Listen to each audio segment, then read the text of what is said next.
नमस्कार दोस्तों, YouTube channel पर आपका स्वागत है। दोस्तों आज हम पढ़ने वाले हैं चैप्टर सेकंड सीआरपीसी दंड न्यायालयों और कार्यालयों का गठन।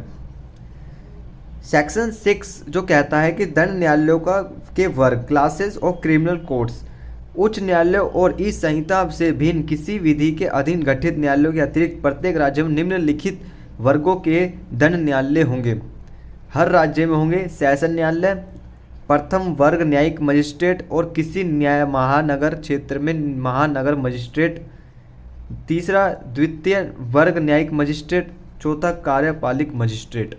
ठीक है, सेशन न्यायालय इसको सेशन बोलते हैं, फर्स्ट आपको पता ही है। कार्यपालिक जो मजिस्ट्रेट होते हैं उनको हम एग्जीक्यूटिव मजिस्ट्रेट, जो आईएएस होते हैं, ठीक है, एसडीएम होते हैं, मजिस्ट्रेट भी होते हैं। ठीक है,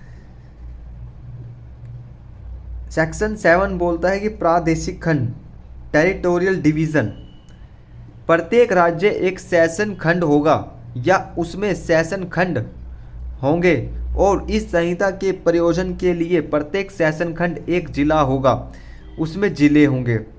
मतलब कि प्रत्येक राज्य में एक सेशन खंड होगा और उसमें सेशन खंड होंगे। सेशन खंड मतलब कि ये बोल रहा है कि सेशन डिवीज़न होंगे।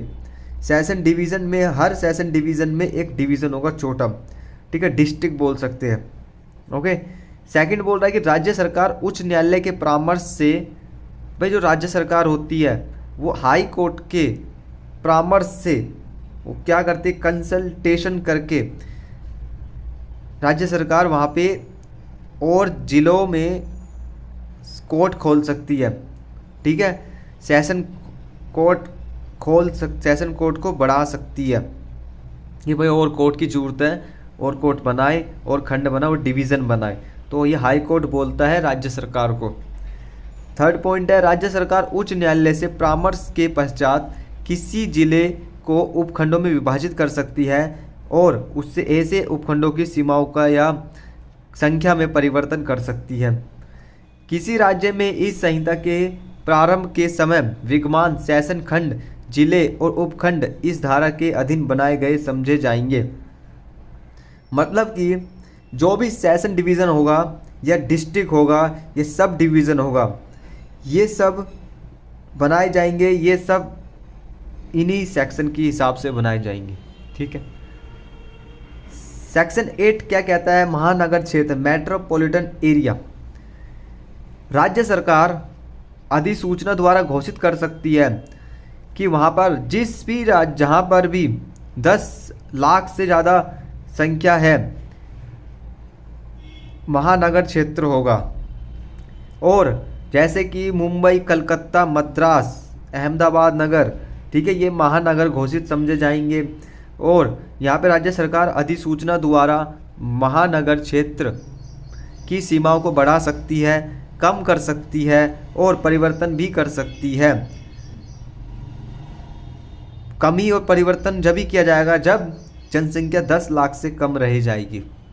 ठीक है, नेक्स्ट पॉइंट है यहाँ पे, जहाँ किसी क्षेत्र के महानगर क्षेत्र घोषित किए जाने या घोषित समझे जाने के पश्चात ऐसे क्षेत्र की जनसंख्या 10 लाख से कम हो जाती है, वहाँ ऐसे क्षेत्र ऐसी तारीख को और उससे जो राज्य सरकार अधिसूचना द्वारा इस निमित्त विनिर्दिष्ट करे महानगर क्षेत्र नहीं रहेगा।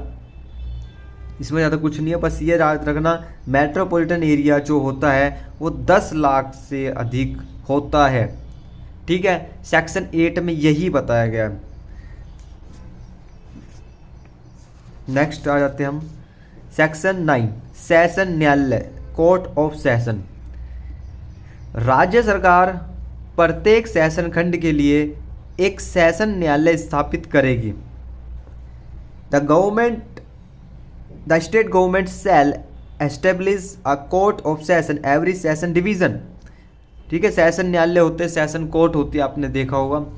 प्रत्येक सेशन न्यायालय में एक न्यायाधीश पीठासीन होगा, ठीक है, जो उच्च न्यायालय द्वारा नियुक्त किया जाएगा। हाई कोर्ट क्या करती है, अपॉइंट करती है सेशन कोर्ट के जज को। हर सेशन कोर्ट का जो भी जज है उसको हाई कोर्ट अपॉइंट करती है। 3 में यहाँ पे लिखा है उच्च न्यायालय, उच्च न्यायालय अपर सेशन न्यायाधीशों और सहायक सेशन न्यायाधीशों को भी सेशन न्यायालय में अधिकारिता का प्रयोग करने के लिए नियुक्त कर सकता है। ये बोल रहा है कि द हाई कोर्ट में ऑल्सो अपॉइंट एडिशनल सेशन जज एंड असिस्टेंट सेशन जज इन द सेशन कोर्ट। भाई सेशन कोर्ट में क्या एएसजे होता है या असिस्टेंट भी होता है, असिस्टेंट सेशन जज और एडिशनल सेशन जज एएसजे, उनको नियुक्त कर सकते हैं। उच्च न्यायालय द्वारा एक सेशन खंड का सेशन न्यायाधीश दूसरे खंड का अपर सेशन न्यायाधीश भी नियुक्त किया जा सकता है। ऐसे अवसर में वे वह मामलों को निपटाने के लिए दूसरे खंड के ऐसे स्थानों में बैठ सकते हैं जिनका उच्च न्यायालय निर्देश दे सकती है। ठीक है, तो एडिशनल सेशन जज एएसजे नियुक्त कर सकती है हाई कोर्ट। 5 पॉइंट है, जहां किसी सेशन न्यायाधीश का पद रिक्त हो जाता है वहां उच्च न्यायालय किसी ऐसे अर्जेंट आवेदन से वे सेशन न्यायालय के समक्ष किया जाता है या लंबित है अपर या सहायक सेशन न्यायाधीश द्वारा, अथवा यदि अपर या सहायक सेशन न्यायाधीश नहीं है तो सेशन खंड के मुख्य न्यायिक मजिस्ट्रेट द्वारा निपटाया जाता है। जब कभी भी मतलब कि एसजे सेशन न्यायाधीश जो होते हैं उनकी वैकेंट सीटें खाली हो जाती है तो वहाँ पर कभी कभी क्या है एएसजे को रख देते हैं वहाँ पे। ठीक है, वहाँ पे और एडिशनल सेशन जज या असिस्टेंट सेशन जज को वहाँ पे बिठा दिया जाता है, या फिर अगर वे नहीं होते तो वहाँ पे जुडिशियल मजिस्ट्रेट, ठीक है, वहाँ पे चीफ जुडिशियल मजिस्ट्रेट, ठीक है, चीफ मेट्रोपॉलिटन मजिस्ट्रेट को वहाँ पे बिठाया जाता है।